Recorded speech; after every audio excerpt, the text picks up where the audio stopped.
نعبد وإياك نستعين اهدنا الصراط المستقيم صراط الذين أنعمت عليهم غير المغضوب عليهم ولا الضالين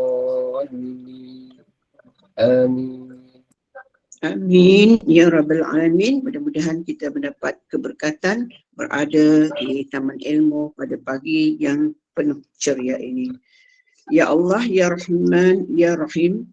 Kita terus memanjatkan doa kita kepada Allah Subhanahu wa taala, mudah-mudahan menganugerahkan kesembuhan dan penawarnya kepada yang diuji. Syafaqallah syifaan ajilan untuk pesakit denggi bagi tahun ini Hajjah Saadiah binti Ibrahim, dan juga kita doakan kepada mereka yang diuji dengan pelbagai penyakit, iaitu Wan Aisyah Anda, Ustazah Hanisun, Mat Hanifah, Hajah Hanizah, Mat Hanifah, Muhammad Syarikat Min, Samsir, Azlan Ahmad, Mamunah, Muhammad Hashim, Hawa Dahnia, Muhammad Aziz, Rosnani Muhammad, Zana Abidin bin Mat Sabudin, Nur Ashikin Lajis, Elias Aziz,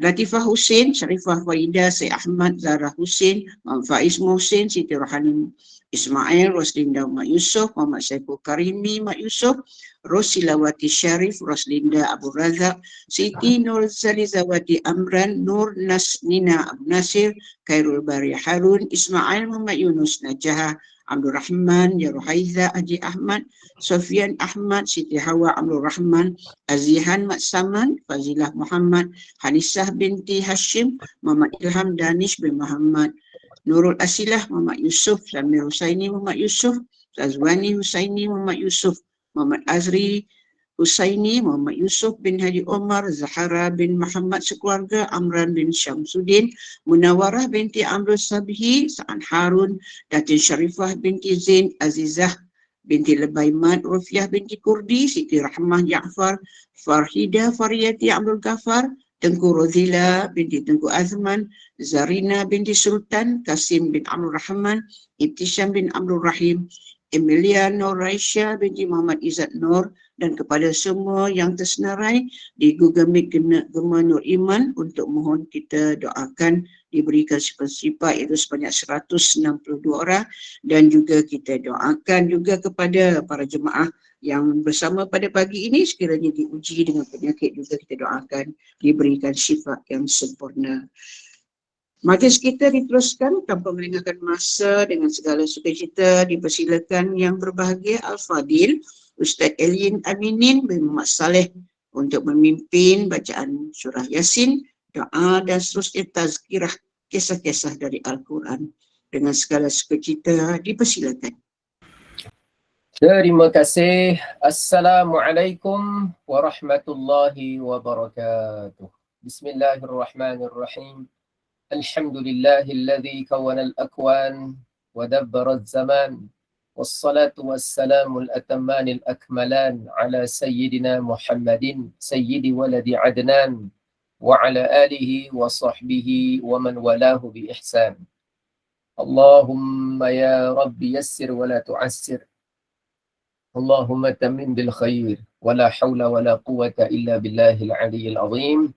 Alhamdulillah, alhamdulillah, alhamdulillah. Syukur kepada Allah. Syukur, syukur, syukur, syukur, syukur. Pagi ni Allah berikan lagi kesempatan untuk kita bersama dalam platform Google Meet seperti ini. Alhamdulillah.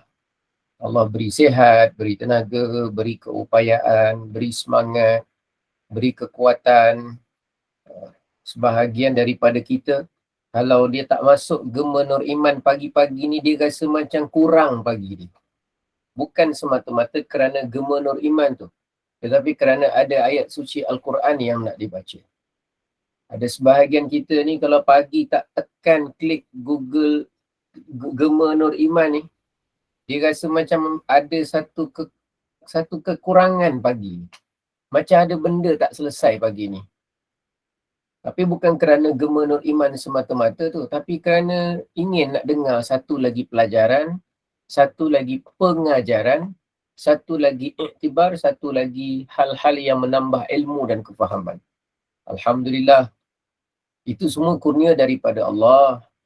Ingat, tidak semua orang Allah berikan nikmat yang seperti itu, tak semua. Ada orang pagi-pagi hari hanya fikirkan apa yang aku nak makan pada hari ini. Ada orang pagi-pagi dia fikirkan apa yang aku nak minum semata-mata pagi ini. Ada orang celik mata dia fikirkan apa yang aku nak buat semata-mata. Nak pergi mana semata-mata. Nak jumpa siapa semata-mata. Ada orang celik pagi je Allah beri nikmat sihat, dia tak guna nikmat sihat dia untuk perkara kebaikan. Ada orang celik mata Allah berikan tenaga, terus dia gunakan tenaga tu untuk perkara-perkara yang sia-sia. Tapi kita ni Allah beri peluang hidup, walaupun tenaganya taklah begitu banyak, walaupun kekuatan kita tidaklah begitu kuat, tapi kita memikirkan yang Allah pinjamkan ni macam mana kita nak memulakan hari. Paling kurang setiap hari kita mulakan dengan satu amal kebaikan. Jadi kita berusaha menjadikan platform Gema Nur Iman ni salah satu daripada asbab kita melakukan kebaikan pada setiap awal hari-hari yang Allah pinjamkan sementara kepada kita. Ini nikmat dan kita ucapkan dan kitalah zahirkan dengan ucapan Alhamdulillah, Alhamdulillah, Alhamdulillah. Mudah-mudahan yang hadir pada pagi ini jiwanya tenang, fikirannya segar, hatinya lapang dan jiwanya, rohaninya terisi dan jadi orang yang soleh dan solehah untuk urusan dunia dan juga urusan akhirat insya-Allah. Allah jaga daripada dosa. Allah jaga daripada perkara-perkara yang tidak bermanfaat. Allah jaga kita daripada perkara-perkara yang sia-sia. Allah jauhkan kita daripada kesusahan, musibah, malapetaka, bala bencana yang kita mungkin tidak mampu untuk menanggungnya.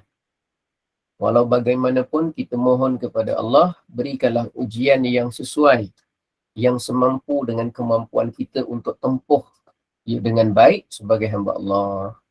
Dan hari ini Allah bagi peluang kita untuk baca surah Yasin. Kita doa mudah-mudahan lidah kita fasih. Kita doakan mudah-mudahan hati kita jernih. Dan kita doakan mudah-mudahan hati kita semua diikhlaskan semata-mata kerana Allah Subhanahu wa taala insya-Allah. Astaghfirullahalazim alladzi la ilaha illa huwal hayyul qayyum wa atubu ilaih. Astaghfirullahalazim الذي لا إله إلا هو الحي القيوم وأتوب إليه. أستغفر الله العظيم الذي لا إله إلا هو الحي القيوم وأتوب إليه. أستغفر الله. أعوذ بالله من الشيطان الرجيم. بسم الله الرحمن الرحيم. ياسين والقرآن الحكيم إنك لمن المرسلين على صراط مستقيم تنزيل العزيز الرحيم لتنذر قوما ما أنذر آباؤهم فهم غافلون لقد حق القول على أكثرهم فهم لا يؤمنون إنا جعلنا في أعناقهم أغلالا فهي إلى الأذقان فهم مقمحون وجعلنا من بين أيديهم سدا ومن خلفهم سدا فأغشيناهم فهم لا يبصرون وسواء عليهم أأنذرتهم أم لم تنذرهم لا يؤمنون إنما تنذر من اتبع الذكر وخشي الرحمن بالغيب فبشره بمغفرة وأجر كريم إنا نحن نحيي الموتى ونكتب ما قدموا وآثارهم وكل شيء أحصيناه في إمام مبين واضرب لهم مثلا أصحاب القرية إذ جاءها المرسلون إذ أرسلنا إليهم اثنين فكذبوهما فعززنا بثالث فقالوا إنا إليكم مرسلون قالوا ما أنتم إلا بشر مثلنا وما أنزل الرحمن من شيء إن أنتم إلا تكذبون قالوا ربنا يعلم إنا إليكم لمرسلون وما علينا إلا البلاغ المبين قالوا إنا تطيرنا بكم لئن لم تنتهوا لنرجمنكم وليمسنكم منا عذاب أليم قالوا طائركم معكم أئن ذكرتم بل أنتم قوم مسرفون وجاء من أقصى المدينة رجل يسعى قال يا قوم اتبعوا المرسلين اتبعوا من لا يسألكم أجرا وهم مهتدون وما لي لا أعبد الذي فطرني وإليه ترجعون أأتخذ من دونه آلهة إن يردني الرحمن بضر لا تغن عني شفاعتهم شيئا ولا ينقذون إني إذا لفي ضلال مبين إني آمنت بربكم فاسمعون قيل ادخل الجنة قال يا ليت قومي يعلمون بما غفر لي ربي وجعلني من المكرمين وما أنزلنا على قومه من بعده من جند من السماء وما كنا منزلين إن كانت إلا صيحة واحدة فإذا هم خامدون يا حسرة على العباد ما يأتيهم من رسول إلا كانوا به يستهزئون ألم يروا كم أهلكنا قبلهم من القرون أنهم إليهم لا يرجعون وإن كل لما جميع لدينا محضرون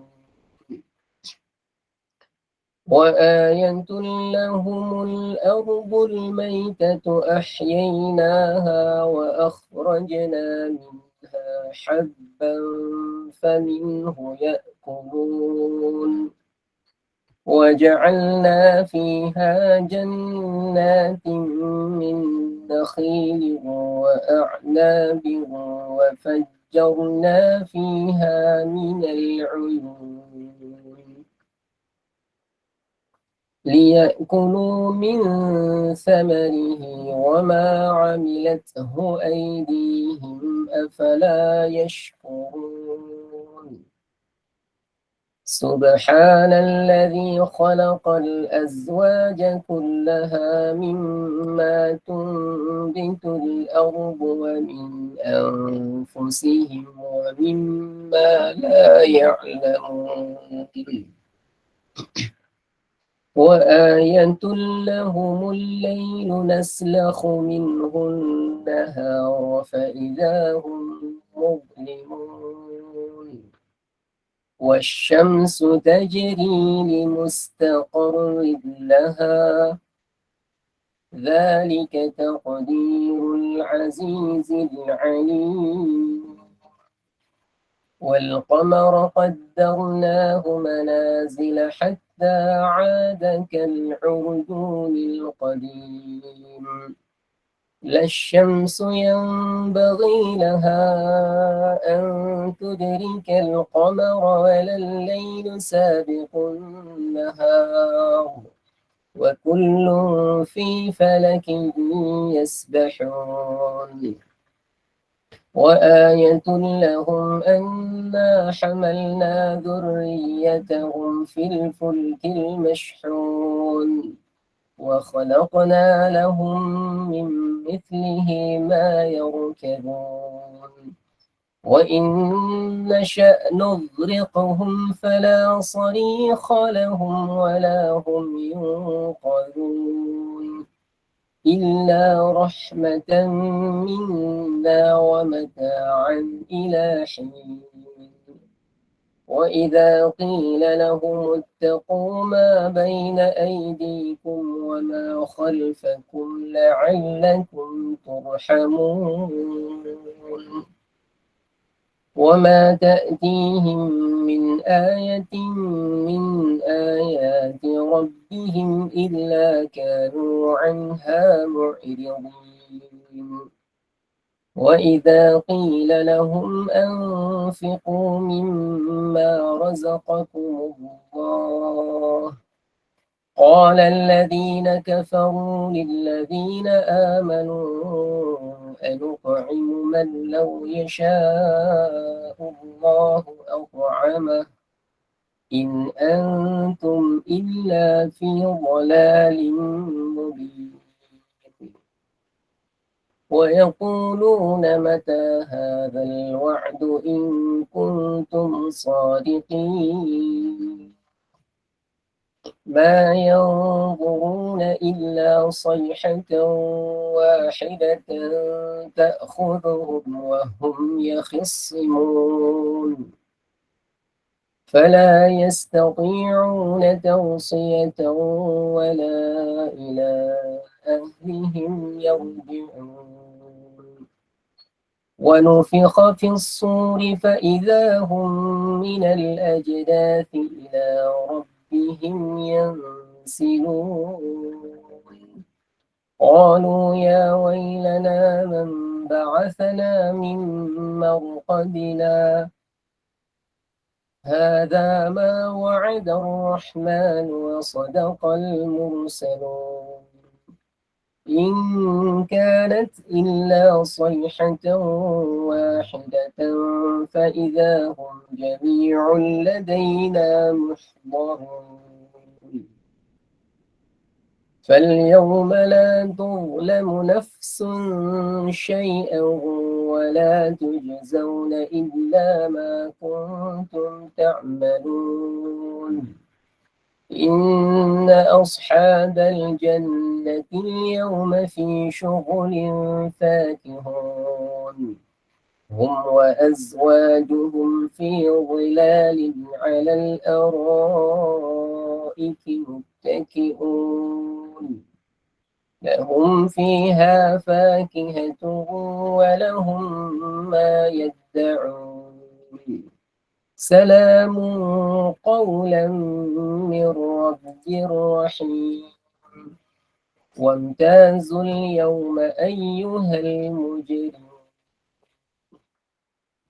ألم أعهد إليكم يا بني آدم ألا تعبدوا الشيطان إنه لكم عدو مبين وأن اعبدوني هذا صراط مستقيم ولقد أضل منكم جبلا كثيرا أفلم تكونوا تعقلون هذه جهنم التي كنتم توعدون اصلوها اليوم بما كنتم تكفرون اليوم نختم على أفواههم وتكلمنا أيديهم وتشهد أرجلهم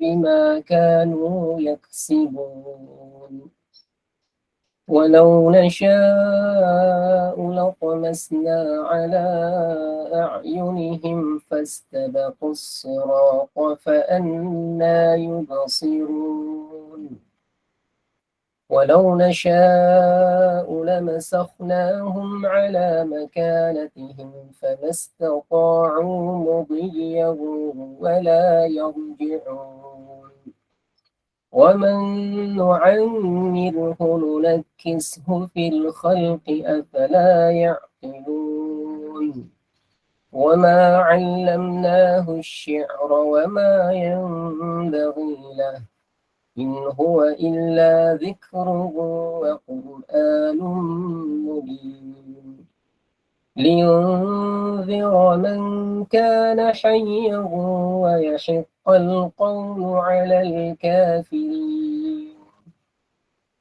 أولم يروا أنا خلقنا لهم مما عملت أيدينا أنعاما فهم لها مالكون وذللناها لهم فمنها ركوبهم ومنها يأكلون ولهم فيها منافع ومشارب أفلا يشكرون واتخذوا من دون الله آلهة لعلهم ينصرون لا يستطيعون نصرهم وهم لهم جند محضرون فلا يحزنك قولهم إنا نعلم ما يسرون وما يعلنون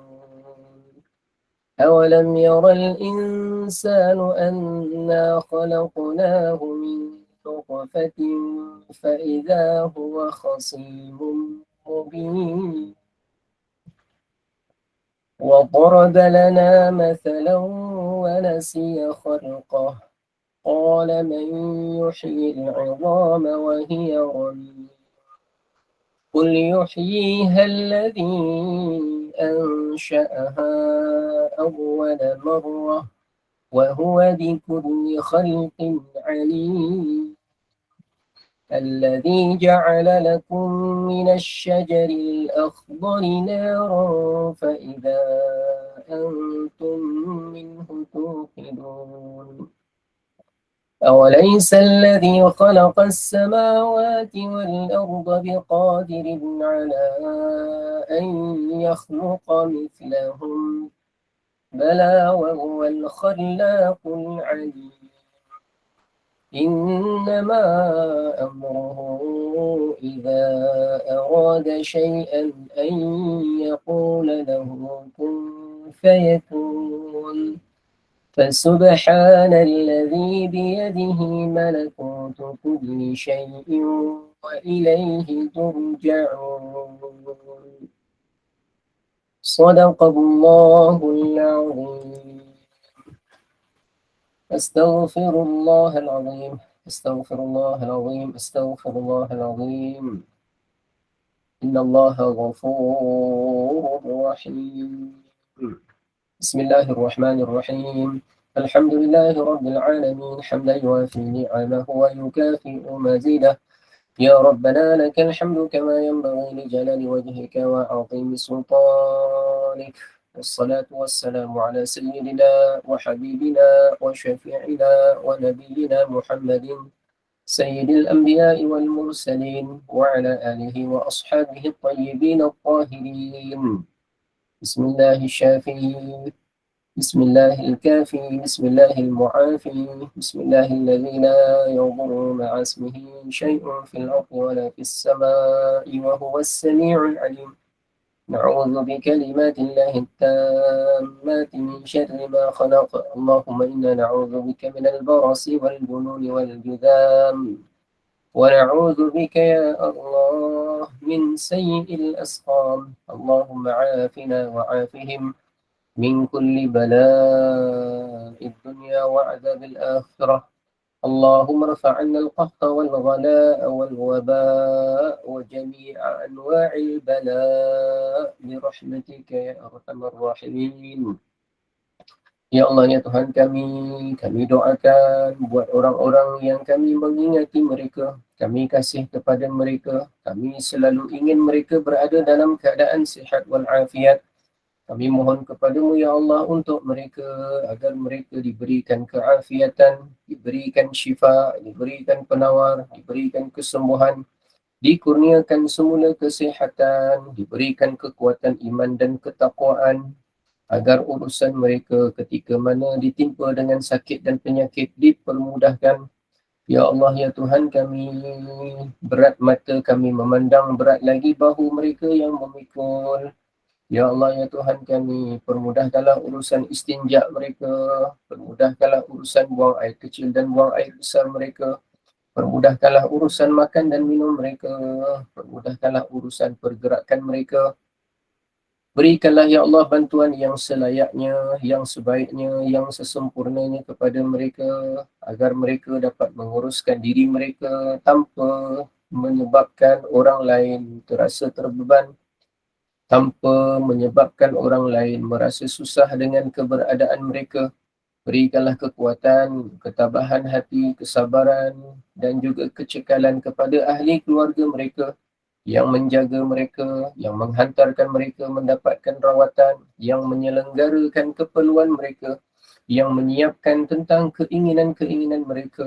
Berikanlah kecekalan, ketabahan kepada ahli keluarganya, agar mereka semua bersatu hati dalam menempuh ujian yang sedang mereka diuji dengannya. Ya Allah, ya Tuhan kami tidak mampu menanggung sebagaimana apa yang mereka tanggung. Hanya kami, ya Allah, berharap kepadamu, ya Allah, berikanlah afiat sihat kepada mereka, agar mereka dapat kembali melaksanakan kebaikan dan ketaatan, sebagaimana mereka pernah laksanakan dan tekunkan sebelum ini. Mudah-mudahan Engkau berikan kepada mereka peluang kesihatan menjadi hamba-Mu yang saleh, menjadi hamba-Mu yang bermanfaat, menjadi orang-orang yang dapat menambah jariah dan kebaikan. Kepadamu jua ya Allah, doa kami mohon diperkenan, doa kami mohon diterima. Rabbana zalamna anfusana wa in lam taghfir lana wa turhamna lanakunanna minal khasirin. Rabbana atina fid dunya hasanah wa fil akhirati hasanah wa qina adzaban nar. وصلى الله على سيدنا محمد وعلى آله وصحبه وبارك وسلم والحمد لله رب العالمين. تقبل الله منكم.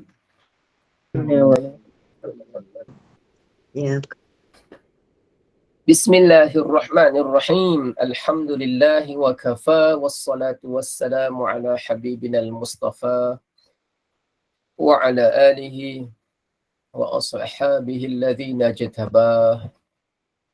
Apa khabar semua? Mudah-mudahan sehat ceria. Aidawati binti Abdullah, ahli syurga mudah-mudahan. Aladdin Mat Ali, mudah-mudahan dipermudahkan urusan keluarganya. Ani Rosita, Anis Sonia, Ajah Azizah Omar, Dr. Sheila, Fatimah Ali, Fauziah Harun Ar-Rashid.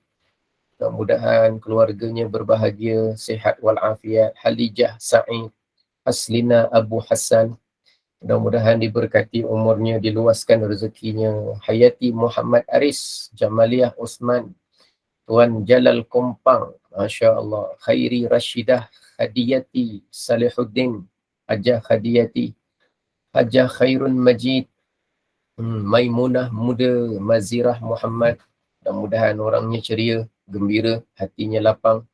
Mazni Miftah, ahli syurga mudah-mudahan. Murni Senin, mudah-mudahan istiqamah dengan gema Nur Iman. Hasni Hani, Nur Habiza Mat Rasadi, mudah-mudahan konsisten istiqamah dengan program Al-Quran. Nur Aliza Zainal Abidin diberikan fasih membaca, jadi orang yang selalu banyak mengingati Allah. Nur Hawati Ismail dipermudahkan oleh Allah untuk jauh daripada dosa dan maksiat, diperbanyakkan ibadah. Nur Fazlina Mustafa, Nur Mawati Ahmad, Khairun Nisa Ramin, Nur Mala Muhammad Wazir, semua sekali lah. Hajjah Roha Salim, Rosita Sharif, Hajjah Rusnah Abdullah, mudah-mudahan keluarganya bahagia, hidupnya ceria, rezekinya murah. Rosi Yatimah Kamaruddin, mudah-mudahan hatinya lapang, hatinya tenang. Senang zikrullah, senang selawat. Jangan lupa selawat tiap-tiap hari. Hajjah Siti Hawa, Siti Rahimah, Suaya Mat Zahgi dan lain-lain. Semua ni, ramai ni hari ni. Mudah-mudahan Allah berkati, insya-Allah. Rasanya macam dah lama kita tak berprogram. Rasa macam dah setahun. Dulu kita jumpa last tahun 2022 kalau tak silap. Bismillah.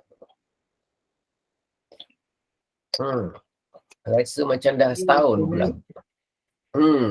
Tak sadar jumpa balik tahun 2023.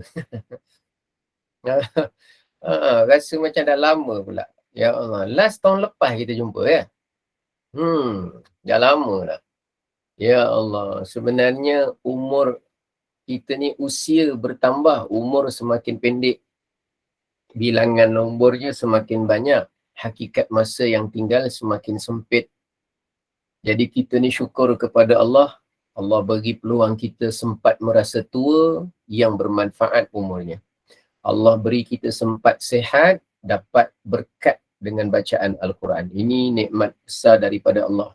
Saya tak dapat bayangkan, na'udzubillah, macam mana diri saya, kalau tanpa Allah berikan hidayah, mungkin saya bukan berada di Gema Nur Iman, mungkin saya tak baca Quran pagi-pagi, paling kurang pun mungkin saya tak buka MP3 ayat Quran, atau saya tak buat ulang kaji bacaan Quran, ataupun mungkin saya tak ada selawat, ataupun mungkin saya tak istighfar, ataupun mungkin saya tak ada tafakkur, rasa syukur, mungkin tak ada. Dan kita rasa kalau hari kita berlalu tanpa kita mengingati Allah, bukan hanya di awal hari, tapi permulaan hari itu penting untuk kita. Allahumma barik fi ummati fi bukuriha. Rasulullah bersabda, ya Allah berkatilah umatku pada urusan berpagi-pagiannya mereka. Jadi Rasulullah sendiri yang mengambil berat tentang urusan berpagi-pagi kita, apa kita buat, ke mana kita pergi, dengan siapa kita jumpa, apa perkataan yang kita sebut. Jadi semua tu ada pengaruh dia, ada kesan kepada aktiviti seharian kita. Sebab tu pagi-pagi bangunnya ceritanya ada solat malam, ceritanya ada solat subuh. Di awal saja kita bangun, jadual rutin kehambaan diri kepada Allah sebenarnya sudah diprogramkan untuk kita. Sebenarnya semuanya ada pengaruh dalam kehidupan kita. Tapi ialah sebahagian manusia tu taat, ikut, patuh, sebahagian manusia tu ingkar. Kita bukan kata kita ni sudah baik dan sempurna, jauh, tapi sekurang-kurangnya kita ni terpelihara daripada perkara-perkara yang jelas dosanya. Jadi alhamdulillah hari ini kita dapat bersama-sama, mudah-mudahan. Baik, Sebelum kita masuk kepada surah Yusuf, kita ada sambungan ketika Nabi Yusuf berdakwah kepada dua orang yang masuk penjara. Kita, siapa ada mushaf, boleh terus buka muka surat 240. Dia takwilkan mimpi. Salah seorang tu dia mimpi apa?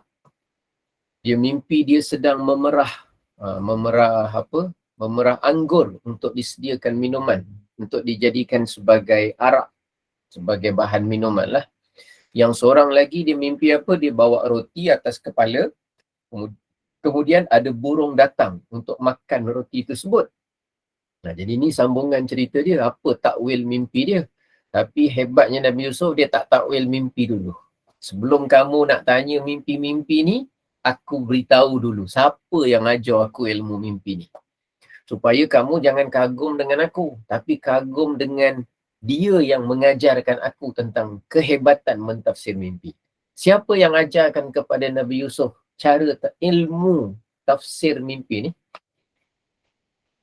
Nabi Yusuf dapat ilmu tu langsung daripada siapa? Daripada Allah. Betul. Siapa yang sebut Allah tu, maknanya dia ingat cerita kita pada minggu lepas.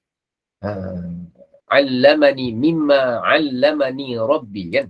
Kita tengok sikit ayat dia, sikit je atas. Tengok muka surat sebelah. Zalikuma, dua mimpi tersebut adalah termasuk daripada apa yang Tuhan aku ajarkan kepada aku. Mimma allamani Rabbi. Jadi dia nak perkenalkan kepada dua orang yang masuk penjara ni, bukan kepada diri dia dulu, tapi kepada Tuhan yang mengajarkannya, iaitu Allah Subhanahu wa ta'ala. Itulah dia istimewanya Nabi Yusuf. Dua orang ni siapa sebenarnya? Dikatakan dua orang ni dihukumkan penjara kerana dia ini didapati membuat kesalahan berkomplot dengan pihak luar untuk mengkhianati raja pada ketika itu. Raja lah. Sedangkan Nabi Yusuf dipenjarakan bukan oleh raja. Nabi Yusuf dipenjarakan oleh seorang pembesar. Yang mana pembesar tersebut ada seorang isteri yang namanya Zalikha ataupun Zulaikha. Jadi Nabi Yusuf ni tahu bahawa dalam negeri itu ada pembesar. Dalam negeri itu ada juga isteri pembesar. Pada masa yang sama, di atas pembesar yang tadi itu, ada seorang raja. Yang mana raja ni belum tahu dan belum kenal perihal Nabi Yusuf. Belum tahu, belum secara direct, maknanya berurusan dengan Nabi Yusuf alaihissalam. Jadi raja ni dia ada dua pekerja, dikatakan orang dalaman, yang mana ditangkap kerana membuat suatu pengkhianatan dengan pihak luar. Akhirnya dua orang ini yang nakal ni, dia dipenjarakan, masuk penjara. Masuk pula dengan Nabi Yusuf ada dalam situ. Lalu Nabi Yusuf cerita, berkongsi dengan mereka. Aku ni dulu disayangi oleh bapa, tapi dikhianat oleh adik-beradik. Akhirnya dicampak masuk dalam perigi. Maknanya risiko apabila kita disayang oleh seseorang, mungkin juga kita akan dibenci oleh orang lain. Kalau kita disayang oleh mak kita, mungkin saja ada adik-beradik kita menjadi tidak sayang kepada kita kerana hasutan syaitan. Dan Nabi Yusuf cerita kat dua orang ni, aku juga pernah disayang oleh isteri kepada Al-Aziz, pembesar, ataupun kita sebut mungkin menteri lah. Dia bukanlah menteri, tapi bolehlah kita sebut jawatannya seakan-akan seorang menteri lah, kita kata sebut pembesar. Tapi dalam dia sayang-sayang, akhirnya dia paksa aku nak melakukan perbuatan terkutuk, akhirnya aku masuk penjara pula. Yang hari tu risiko disayang oleh ayah dan adik-beradik, disayang oleh ayah dan ibu, risikonya masuk perigi. Dia punya risiko dia punya kesan yang dia kena tanggung Nabi Yusuf. Ini disayang pula oleh orang yang menjaga dia, risikonya masuk penjara pula. Dia punya cabaran dia lah. Jadi biasa saja, kita ni kalau sudah mula disukai oleh orang, kita kena faham, mungkin saja, tak mesti, mungkin saja bilangan orang yang tidak menyukai kita pun juga bertambah. Mungkin saja. Itu pengajaran. Dan mungkin saja lebih ramai orang sayang kepada kita, makin berat juga ujian yang akan kita hadapi. Cuba kita ingat balik semula kehidupan kita. Cuba kita kenang semula kita punya sejarah kehidupan kita. Ada tak? Mungkin jalan ceritanya taklah sama sebiji macam Nabi Yusuf, bukan? Tapi lumrah kehidupan tu, bila kita disayangi oleh satu pihak, mungkin saja jumlah orang yang tidak menyukai kita pun mungkin bertambah. Kalau kita tahu bahawa orang yang Allah kasih pun Allah uji dengan begitu, jadi takkanlah orang yang macam kita tak boleh diuji oleh Allah dengan ujian dengan bentuk yang sama. Jadi bila kita dah faham hidup ni begitu, ada cabaran yang seperti itu, jadi kitalah kena bersedia tenang-tenangkan hati kita untuk menghadapi cabaran yang macam ni. Setuju ke tak setuju? Saya secara peribadi, walaupun saya tahu mungkin ada orang dia kata, baguslah Ustaz, saya rasa seronoklah kalau kita belajar ni, saya suka cara apa ni Ustaz kongsikan tu, saya suka dia punya step, dia cerita step by step, satu perkataan. Zahir kita lihat orang itu suka dengan pendekatan cara kita menyampaikan. Tapi pada masa yang sama, saya dah setting dalam minda saya, dalam pada orang menyukai perkara tersebut, mungkin akan berlaku pada satu masa yang sama, orang ada yang tak suka dengan cara kita. Jadi kita tenang sajalah, kalau orang tak suka, takkan kita nak marah. Dan takkan kita nak apa, kita nak tak puas hati ke apa ke. Sederhana saja, akan bertambah mungkin orang yang suka, pada masa yang sama ada risiko, mungkin orang tak suka. Mungkin saja, benda tu berlaku mungkin saja. Jadi kita bersederhana dengan orang yang suka, pada masa yang sama bersederhana kalau orang tak suka. Yang kita kena fokus ialah, yang kita buat ni, hati kita, tubuh badan kita ni, yang kita lakukan ni, Allah suka atau tak suka. Yang itu yang paling penting kita. Itu paling penting. Allah suka ke tak suka? Kalau zahirnya Allah suka perbuatan kita, contoh baca Quran apa semua, memang Allah suka. Tapi hati kita, betul tak ikhlas ke apa ke? Kita kena sibukkan diri dengan urusan. Kita nak tolong mak kita, Allah suka ke tak suka? Kalau Allah suka, bukan sekadar tolong mak kita saja, tapi kita buat mesti ikhlas. Kita buat bukan untuk mencemburukan adik-beradik lain. Kita buat bukan untuk menunjukkan yang kita yang paling baik. Kita buat dengan hati, dengan dalam hati kita sekali, kita kena usaha supaya dalam ni sekali adalah perkara yang Allah suka. Jangan luaran saja. Ada orang luaran, dia kata, lah aku nak tolong mak aku pun tak boleh. Sudahlah. Rupanya dia zahirnya tolong mak. Hati dia sebenarnya kalau boleh mak tu sayang lebih dia daripada dia. Salah. Mak dia sayang dia lebih daripada adik-beradik dia. Salah. Itu bukan tujuan dia. Kita kalau berbakti pada kedua ibu bapa kita, bukan untuk mereka lebih sayang kita daripada adik-beradik kita. Bukan itu tujuan dia. Tujuan dia, kita nak bantu mak kita supaya dia mudah untuk adil sayang adik-beradik kita sama. Sekalipun ada adik-beradik kita yang tak berapa elok, sekalipun ada adik-beradik kita yang tak bagus, sekalipun ada adik-beradik kita yang derhaka, urusan derhaka, urusan dia kepada mak kita. Urusan kita bantu mak kita supaya adil kasih sayang kepada adik-beradik. Kita bantukan mak kita mudah ke syurga, mak kita menjadi asbab kita mudah menuju ke syurga. Tentang adik-beradik yang derhaka ingkar, dia ada urusan dia dengan Allah. Kita boleh nasihat, kita nasihat. Kalau dia dah tak nak dengar, itu urusan dia. Jadi kita punya tujuan, kita punya niat, kita nak menjadikan, kita nak mohon supaya Allah redha dengan perbuatan kita. Bila kita fokus gitu, kalaupun kita dah niatnya betul, dah jaga, perbuatan kita pun dah betul, tiba-tiba ada adik-beradik kita yang tetap juga tak suka kita. Mungkin saja boleh berlaku. Nabi Yusuf sebaik-baik orang, adik-beradik campak masuk dalam perigi. Sini ada tak siapa-siapa yang pernah kena khianat? Abang dia campak dia masuk perigi. Saya nak tanya ni. Tak ada. Tak ada. Paling kurang, Ustaz, ada Ustaz. Kat mana? Ada Ustaz, tapi abang kakak saya dia campak saya masuk. Bukan perigi lah, dia macam satu takongan air. tapi namanya swimming pool. Swimming pool bukan menderita. Swimming pool tu family day. Family day itu seronok lain. Bukan seronok. Bukan 2 ronok, 3 ronok, beronok-ronok tu. Allahu Akbar. Jadi, jadi kita ni, itulah cerita dia. Jadi sekarang Nabi Yusuf ni, bila dia jumpa 2 orang yang dah dihukum ni, Nabi Yusuf faham. Mereka ni ada kebimbangan. Aku ni macam mana masuk penjara. Dalam bimbang-bimbang termimpi-mimpi. Bila dia termimpi-mimpi, seorang mimpi perah anggur untuk dibuat minuman. Yang seorang pula mimpi macam mana? Aku ni bawa roti atas kepala. Wahai Yusuf, kami tengok awak, kamu ni orang baik lah Nabi Yusuf. Tolong tafsirkan mimpi kami. Jadi Nabi Yusuf terangkan, sebenarnya nama aku Yusuf. Aku ni tahu tentang cara takbir mimpi. Aku ni kisahkan diri aku ni orang yang disayangi oleh keluarga aku. Tapi akhirnya aku dikhianat juga, dicampak masuk. Aku disayangi oleh seorang wanita. Aku membesar di rumahnya. Akhirnya aku dimasuk dalam penjara. Inilah cerita risiko kalau disayang.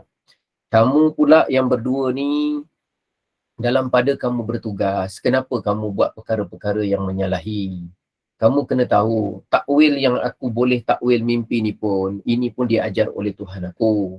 Aku ni adalah orang yang mengikuti agama pegangan atuk nenek moyang aku yang juga para nabi dan para rasul. Jadi 2 orang ni dengar, ush, rupanya rasul, rupanya nabi, oh agamanya Islam, oh rupanya kita tak boleh sembah melainkan Allah. Oh jadi perbuatan kita salah. Tapi Nabi Yusuf bagi tahu, sekarang aku dah terangkan tentang agama, tentang apa. Sekarang aku nak beritahu. Tengok ayat 41. Nabi Yusuf berkata, sebagaimana dalam Quran ayatnya, Allah Ta'ala berfirman, Ya sahibayis sijni. Ya sahibayis sijni. Wahai kedua-dua rakan sepenjaraku. Amma ahadukuma, adapun salah seorang daripada kamu yang mimpi yang mimpi memerah anggur tadi tu, fayasqi rabbahu khamra, maka dia nanti, dia punya tafsir mimpi dia ialah kamu akan dapat memerah semula anggur untuk memberikan perahan anggur arak itu kepada tuan kamu. Maknanya kamu nanti akan keluar daripada penjara dan kamu akan dapat bekerja semula, khidmat semula kepada raja kamu. Kamu punya bahagian, kamu akan dapat yang macam tu semula. Wa ammal akharu, dan adapun kamu yang seorang lagi ni, kamu punya mimpi bawa roti atas kepala tu, kamu pula, dia punya tafsir mimpi keadaan kamu nanti, kamu akan fayuslabu, maka kamu ni akan disalib.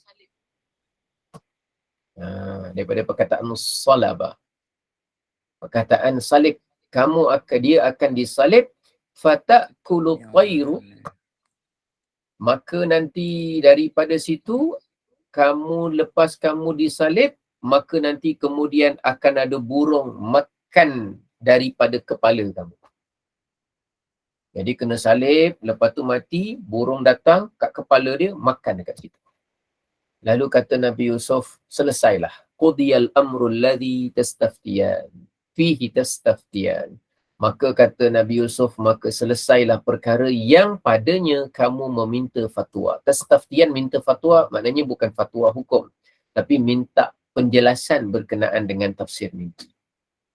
Oleh kerana Nabi Yusuf dah tafsir mimpi untuk 2 orang ini, lalu antara 2 orang ini, salah seorangnya selamat.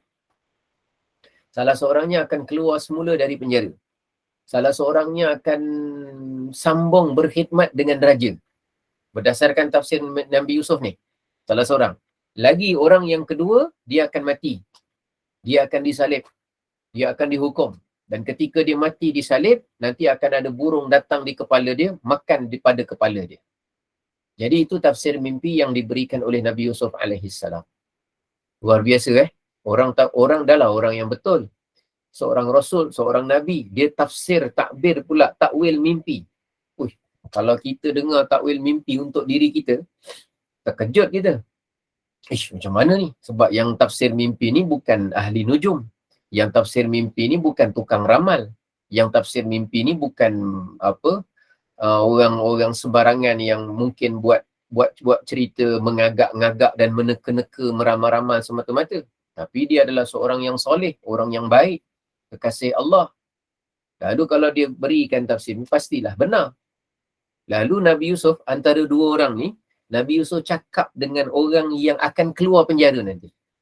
Yang akan dikeluarkan daripada penjara dan sambung berkhidmat dengan raja ni. Mungkin dia dimaafkan ke, mungkin kesalahan dia tak besar ke, tapi yang penting dia akan selamat. Selamat maknanya dapat khidmat semula dengan raja tadi. Lalu Nabi Yusuf cakap dengan orang yang nombor satu. Yang pertama ni, apa kata Nabi Yusuf? Nabi Yusuf berkata, waqala, dan Nabi Yusuf pun berkata, lilladhi, kepada orang yang Nabi Yusuf ada yakin bahawa, Nabi Yusuf percaya bahawa, annahu, sesungguhnya, najim minhuma, dia adalah orang yang terselamat daripada dua orang ini. Yang seorang ni adalah yang selamat daripada dua orang ni. Lalu Nabi Yusuf pesan kat dia, kamu nanti kalau dah keluar daripada penjara, dapat lepas dari, kan Nabi Yusuf dah tafsir mimpi. Dan Nabi Yusuf tahu. Nabi Yusuf tahu tu daripada siapa? Macam mana Nabi Yusuf tahu perkara yang akan datang, perkara yang bakal berlaku di masa hadapan, yang dia akan lepas? Siapakah yang ajarkan kepada Nabi Yusuf? Allah. Jawapannya Allah. Betul. Jadi bila Nabi Yusuf dapat pengkhabaran daripada Allah, maknanya perkaranya perkara benar. Salah satu daripada apa yang Allah kurniakan kepada seorang Nabi ialah Allah beritahukan kepada mereka, wahyukan, ilhamkan kepada mereka perkara yang akan berlaku di masa akan datang. Tapi bukan bermakna Nabi itu tahu semua perkara yang berlaku pada masa akan datang. Bukan. Tapi diberitahu apa yang diwahyukan. Maka Nabi itu dia tahu. Kerana Allah wahyukan. Lalu kata Nabi Yusuf, kamu yang akan lepas ni, uzkurni inda rabbik. Kamu jangan lupa ceritakan tentang aku di sisi tuan kamu nanti. Tuan tu maknanya raja dia, yang dia akan khidmat semula tu. Kamu tolong cerita tentang aku. Beritahu yang kamu kenal aku. Beritahu yang aku ni masuk penjara bukan kerana aku buat jenayah. Beritahu kepada dia yang aku ni ada tafsirkan mimpi untuk kamu. Beritahu kepada dia, aku ni adalah orang yang ajar kamu supaya berpegang teguh dengan agama Tauhid. Beritahu kata, inda rabbik. Rabbik kat sini bukan maknanya Tuhan, maknanya tuan. Bahasa Arab ni, Rabbun, kadang maknanya tuan, kadang maknanya Tuhan. Tengok pada konteks ayat. Jadi inda rabbik. Tempat lain mungkin rabbik tu maknanya Tuhanmu. Tapi kat sini makna dia apa? Tuanmu, tuan. Tuan dia siapa? Itulah tadi, raja tadi tu. Jadi dia kata, uzkurni inda rabbik. Kamu jangan lupa sebut tentang aku, beritahu. Jadi Nabi Yusuf ni bukan kerana nak menonjolkan diri. Tapi Nabi Yusuf ni perlu menyampaikan kepada kebenaran dan perlu memberitahu kepada raja tentang urusan yang berkaitan dengan dirinya itu. Lalu akhirnya orang yang diyakini oleh Nabi Yusuf akan terlepas dan dikeluarkan dari penjara, akhirnya dapat keluar. Bila dia dapat keluar, orang kalau masuk penjara, bila keluar penjara seronok lah. Bismillah. Orang kalau dah kena hukum masuk penjara, kemudian dibebaskan daripada hukuman penjara. Agak-agak rasa seronok tak? Wah, masing-masing jawab macam ada pengalaman. Ustaz, mana ada pengalaman? Tapi dah namanya Ustaz ni, kami tak jawab, dia tanya. Kami jawab, dia kenakan kita. Aduh, hai. Maknanya seronok lah. Mestilah seronok. Sebab sebelumnya terbatas, jumpa keluarga, dapat kerja balik. Daripada kawan dia yang tadi, yang Nabi Yusuf tafsirkan mimpi dia akan disalib, lebih baik dia keluar dapat ni. Bila dia keluar, akhirnya Nabi Yusuf pesan supaya dia tu bagi tahu kepada raja tu, tuan dia. Kemudian fa'ansahu syaitan. Fa'ansahu syaitan. Dia itu dilupakan oleh syaitan. Syaitan melupakan orang itu untuk cerita tentang Nabi Yusuf. Maknanya syaitan tak suka Nabi Yusuf keluar. Fa'ansahu syaitan. Syaitan melupakan orang yang keluar tadi tu daripada untuk zikra rabbihi, untuk ceritakan kepada Tuhan ni. Tengok. Maknanya Nabi Yusuf ni dimusuhi oleh siapa? Dimusuhi oleh syaitan.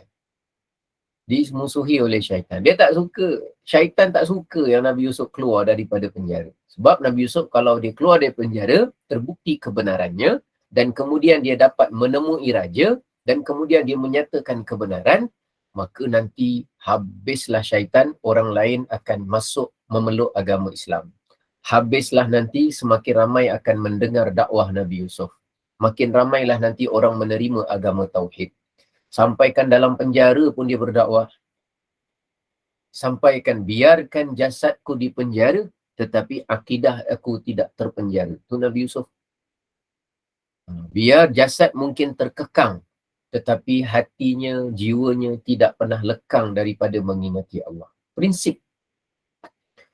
Kita ni syukurlah kepada Allah. Kita mungkin sebahagian daripada kita ni ada yang tak sihat. Seakan-akan terpenjara dalam rumah. Walaupun rumah kita bukanlah penjara, tapi maknanya terbatas pergerakan kita. Tapi Allah bagi peluang kepada kita untuk akses dengan zikrullah, dapat bersama gema Nur Iman baca Quran. Allah berikan kekuatan kepada kita dapat akses internet sampai kita boleh ikuti majlis-majlis selawat. Sampai kita boleh ikuti penghayatan iktibar sebaik-baik kisah dalam Quran, iaitu kisah Nabi Yusuf. Ahsanal qasas. Dalam Quran sebut. Kadang-kadang kita fikir penjara tu mesti penjara yang macam ada besi-besi, ada guard, ada apa.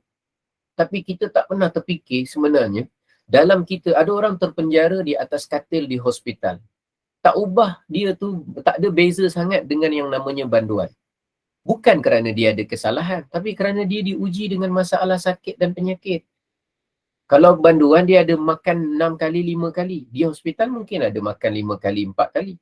Kalau banduan tempat dia katil ke bilik air saja. Mungkin pada masa yang sama orang yang sakit daripada katil ke bilik air.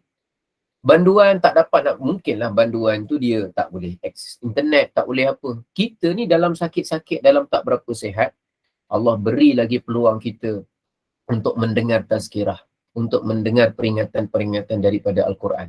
Takkanlah kita rasa, tak ada rasa beruntungnya kita. Takkanlah kita tak ada rasa sikit pun rasa macam, ya Allah, besarnya nikmat Engkau kepada aku pada saat ini, ya Allah. Orang yang buat salah tu pun dapat peluang berjumpa dengan Nabi Yusuf pun, Nabi Yusuf ambil peluang tersebut untuk menyampaikan ayat Allah Subhanahu Wa Taala. Tapi syaitan tak sukalah, sebab bila keluar je Nabi Yusuf nanti, makin besar kesan kebaikan yang akan dia pengaruhi orang ramai. Maka fa'ansahu syaitanu dzikra rabbih. Maka syaitan melupakan orang itu, tu kepada orang yang keluar tadi tu, yang selamat tadi tu, yang dapat dikeluarkan semula, zikra rabbih, daripada dia ceritakan semula kisah Nabi Yusuf kepada tuannya. Maka kesannya itu, falabitha fis sijni. Maka kesannya, maka duduklah Nabi Yusuf dalam penjara bid'a sinin, dengan beberapa tahun lagi. Kesan dia terlupa tu, syaitan lupa, Nabi Yusuf masih duduk dalam penjara untuk beberapa tahun ke hadapan. Bukan terlupa beberapa hari.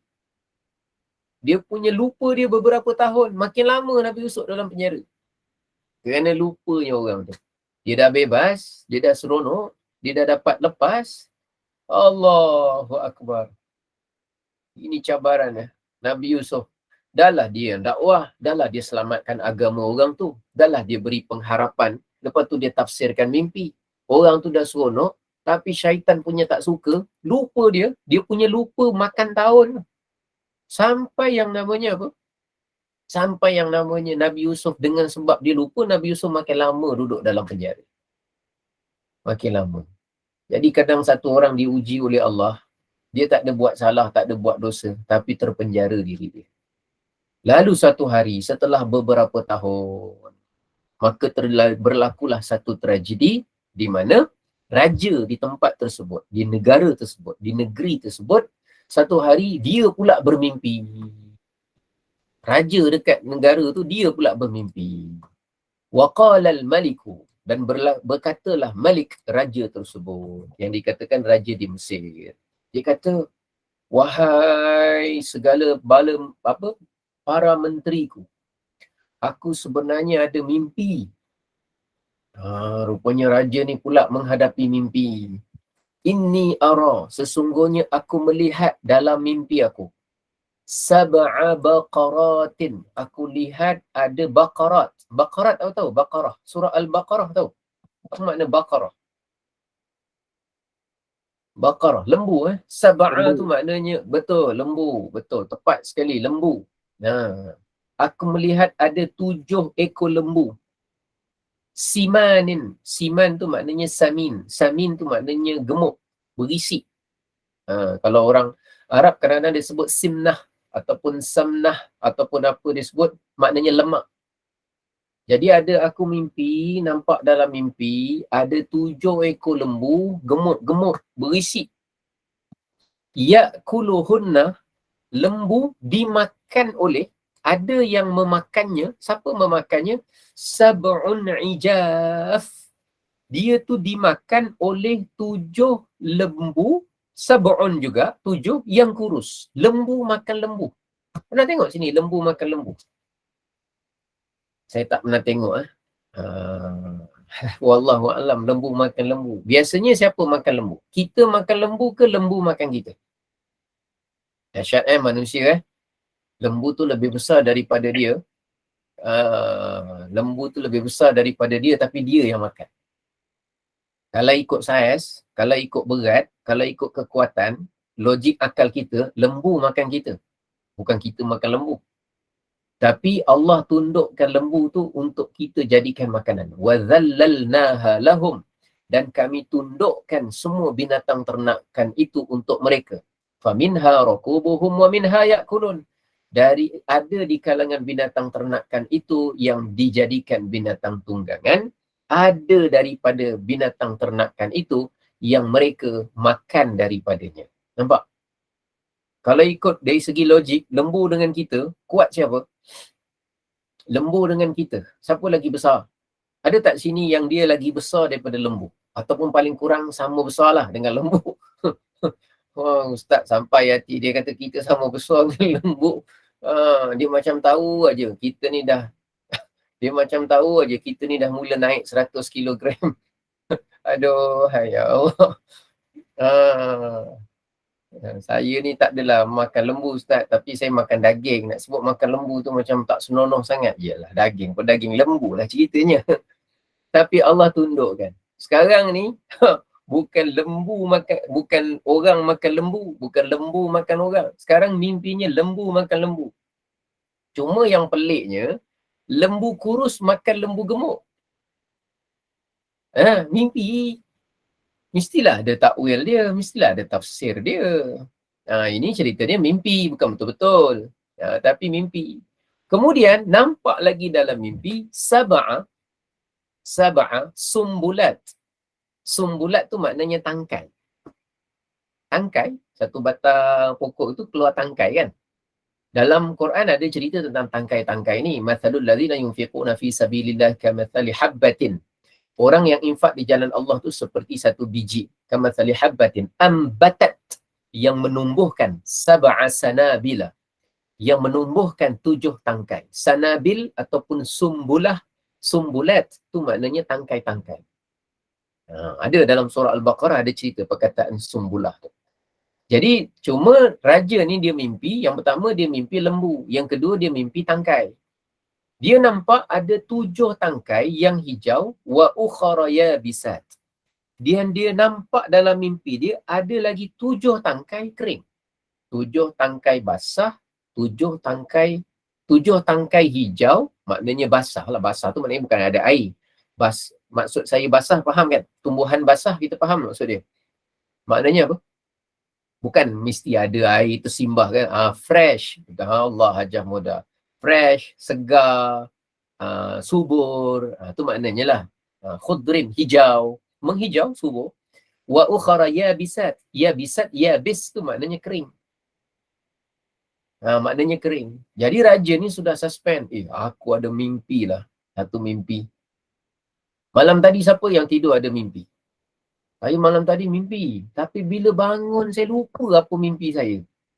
Sebelum subuh tadi saya fikir apa aku mimpi tadi. Seronok betul lah. Cemas dan seronok. Lepas tu saya fikir, saya tak ingat. Saya tak ingat. Lepas tu lepas subuh, lepas dah solat tadi saya fikir, ada apa saya mimpi? Sampai sekarang saya tak ingat. Tak apalah kalau dah tak ingat. Tapi malam tadi saya mimpi. Saya orang yang sukar untuk mimpi. Dan kadang-kadang dalam beberapa bulan, baru sekali saya mimpi. Mimpi. Itulah dalam mimpi. Wallahualam. Hari tu dalam sebulan lepas ke 2 bulan lepas, saya ada mimpi. Saya mimpi. Saya mimpi rupanya saya ada lagi satu. Terkejut saya. Saya ada lagi satu. Macam mana boleh ada lagi satu ni? Sekali sebelumnya sadar mimpi. Rupanya mimpi. Rupanya mimpi. Tapi lagi satu apa tu rahsia lah. Rahsia lah, tak payahlah tanya. Tapi ceritanya, saya mimpi. Jadi maknanya, tapi yang tu saya ingat. Cara saya ingat masa tu lah, saya mimpi, saya tersadar daripada mimpi. Kemudian saya pun terperasan sebelah saya ada handphone. Saya terus rakam suara saya cerita apa yang saya mimpi tu, saya simpan. Jadi kemudian tu baru saya dah lepas dah solat apa semua, dengar balik semula. Saya ingat mimpi saya. Saya ingat. Kadang-kadang terlupa. Macam tu lah. Dan namanya mimpi kan. Tapi ceritanya ni, raja ni dia mimpi. Mimpi lembu 7 ekor yang kurus makan lembu yang gemuk. Mimpi pula 7 tangkai yang basah, ada 7 tangkai yang kering. Lalu raja ni pun cakap, dia kata apa? Ya ayyuhal mala'u, wahai pembesar-pembesar, ataupun kita sebut wahai ketua-ketua kaum. Malak tu maknanya pembesar-pembesar, ketua-ketua. Aftu ni, tolong berikan, aftu ni daripada perkataan afta, yufti, iaitu berikan fatwa. Dia bukan fatwa kat sini, maknanya tafsirkan mimpi kepada aku pada urusan fi ru'ya, ya, dalam urusan mimpi aku. In kuntum lirru'ya ta'burun, sekiranya kamu itu betul-betul orang yang boleh mentafsir dan mentafsir, ataupun kita sebut yang boleh apa? Mentadbir mimpi. Yang mentadbir mimpi. Jadi pembesar ada kan? Menteri ni, menteri tu kan? Tolong tafsirkan mimpi aku. Lalu menteri-menteri itu kata apa? Qalu abghathu ahlam. Kata menteri-menteri ni, orang-orang ketua-ketua kaum yang dekat dengan raja ni, dia kata, ish, ini mimpi macam bercampur aduk . Ada cerita 7 lembu gemuk, ada cerita 7 lembu kering. Lembu kering tu maknanya lembu yang kurus. Ada pula 7 tangkai basah, ada pula 7 tangkai yang kering. Jadi lembunya gemuk, lembunya kurus. Tangkainya basah, tangkainya kering. Bertentangan. Bercampur. Jadi kalau lembu tu, dia mimpi lembu tu lembu gemuk saja, nampak lembu gemuk. Mungkin senang mereka nak tafsir mimpi, mungkin ada yang mahir. Mungkin ada yang tahu, mungkin ada yang ada pengalaman. Kalau lembu tu kata contoh tangkai tu tangkai kering saja, senang. Ini ada lembu gemuk, lembu kurus. Kalau tafsir salah kepada raja, mereka takut kalau dikenakan hukuman kalau tafsirnya salah ke apa ke. Jadi mereka cakap adghathu ahlam, ini mimpi yang bercampur, campur aduk . Kami tak tahu. Wa ma nahnu bita'wilil ahlami bi'alimin. Lalu mereka akui, mereka cakap, bukanlah kami ini dalam urusan mentafsir mimpi ini, bukanlah kami orang yang alimin, bukanlah kami orang yang mengetahui tentang tafsir mimpi. Kami tak tahu. Lalu, masa tragedi itu berlaku, kan budak yang keluar daripada penjara tu kan dah bekerja semula dengan raja. Kan dia dah mula bekerja semula dengan raja. Yang dia akan perahkan arak untuk raja. Dia akan perahkan anggur untuk raja. Dalam dia perah-perah anggur ni, beri khidmat kepada raja, kepada tetamu raja, menteri-menteri ni, tiba-tiba dia terdengar raja tu cakap dengan menteri-menteri ni, aku ada mimpi. Bila raja ni minta tafsir mimpi, budak yang dapat kerja semula dia teringat, ini tafsir mimpi ni yang mahir ni kawan aku dulu dalam penjara.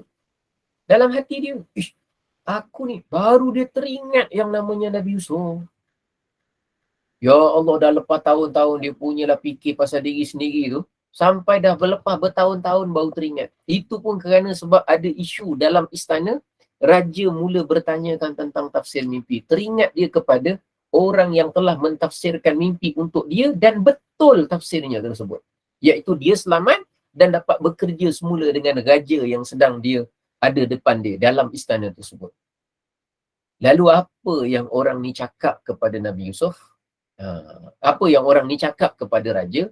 Apa yang bekas banduan ni explain pada raja? Dia convince raja, dan macam mana dia punya reaksi dia? Dia beranikan diri untuk cakap dengan raja sesuatu yang dia selama ini bertahun-tahun tak pernah cakap, tak pernah ingat. Yang ini insya-Allah kita akan lihat pada pertemuan kita yang akan datang, macam mana agaknya dia explain pada raja dan apa pula kesan daripada percakapan, dialog, penjelasan yang diberikan oleh orang yang selamat ini kepada raja pada ketika itu. Mudah-mudahan daripada kisah Nabi Yusuf ni banyak iktibar dapat kita pelajari. Banyak sebenarnya dia punya kebaikan dia. Sabar atas dugaan, pada yang sama dalam orang mengasihi kita, akan juga mungkin ada orang yang tidak suka kepada kita. Pada masa yang sama, kalau seseorang itu dia sangat baik urusan dia dengan Allah, maka mungkin saja dia akan dimusuhi oleh syaitan kerana syaitan tak suka. Salah satu daripada gangguan syaitan ialah melupakan orang untuk berbuat sesuatu kebaikan. Maka dia lupakan orang itu untuk memberitahukan kepada raja tentang keadaan diri sebenar, kes, latar belakang yang berlaku kepada Nabi Yusuf. Semua tu jadi pengajaran kepada kita. Mudah-mudahan manfaat, mudah-mudahan barakah. Kita jumpa insya-Allah sambungannya pada hari Rabu. Jangan ke mana-mana. Wallahu a'lam bissawab. Mudah-mudahan barakah, mudah-mudahan manfaat. Terima kasih kepada semua yang meriah, yang semangat, yang ceria, yang seronok, yang gembira, yang lapang, yang berapa kita sebut, bermotivasi pada pagi hari ini. Mudah-mudahan hidup kita ini diberkati oleh Allah Subhanahu Wa Taala. Jazakumullah. Saya kembalikan semula dan pulangkan semula kepada pengacara majlis. Silakan.